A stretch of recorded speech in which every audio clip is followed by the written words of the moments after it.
Hello అండి, welcome to my channel. ఈరోజు నేను పన్నీర్ ఫుల్ మసాలా కర్రీ ఎలా ఉంటానో నేను చూపించబోతున్నానండి.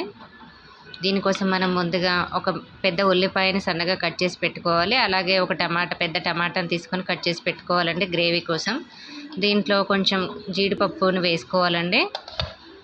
దీన్ని ఇప్పుడు మనం పేస్ట్లా చేసుకోవాలి. ఇది మెత్తని పేస్ట్లా అవ్వాలి. దీంట్లో వాటర్ యాడ్ చేయని అవసరం లేదు, టమాటా రసంతో మెదిగిపోతుందండి.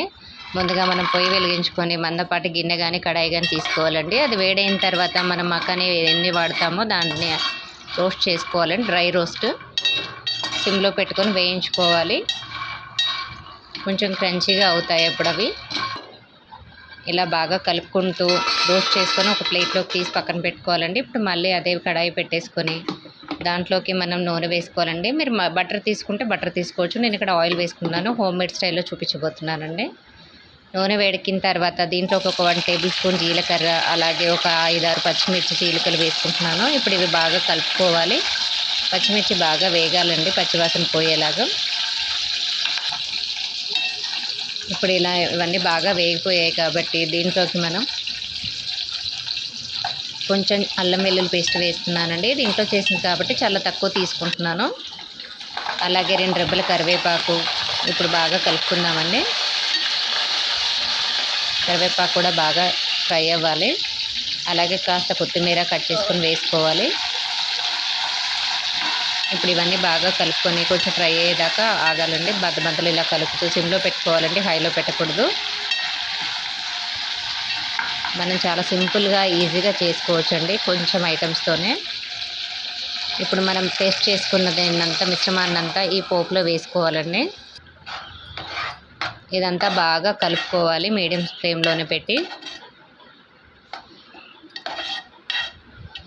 ఈ గ్రేవీ అంతా పచ్చివాసన పోయేదాకా వేగాలండి. మధ్యలో మనం ఒకసారి కలుపుతూ 1/2 టీ స్పూన్ పసుపు, అలాగే 1 టేబుల్ స్పూన్ సాల్ట్ వేసుకోవాలి. అలాగే 1 టేబుల్ స్పూన్ కారం వేసుకోవాలి. పచ్చిమిర్చి వేసుకున్నాం కాబట్టి మనం కలుపుకోవాలండి. ఇలా బాగా ఉప్పు కారం అన్నీ కలిసేలాగా ఈ గ్రేవీ బాగా వేగాలండి, పచ్చివాసన పోయేంత వరకు. ఇప్పుడు ఇదంతా బాగా వేగిపోయింది చూసారా. ఇలా బాగా వేగిన తర్వాత మనం బాగా కలుపుకొని ఒకసారి ఇది బాగా దగ్గర పడింది చూడండి. దీంట్లోకి ఇప్పుడు మనం గ్రేవీకి కావాల్సిన వాటర్ యాడ్ చేసుకోవాలండి. ఇప్పుడు దీనిపైన మూత పెట్టి కవర్ చేసుకుందాము. ఒక 10 మినిట్స్ తర్వాత మనం మూత తీసి చూసుకుంటే గ్రేవీ బాగా ఉడుకుతూ కనిపిస్తుందండి. ఆ పేస్ట్ అంతా దాంట్లోనే ఉంటుంది కాబట్టి.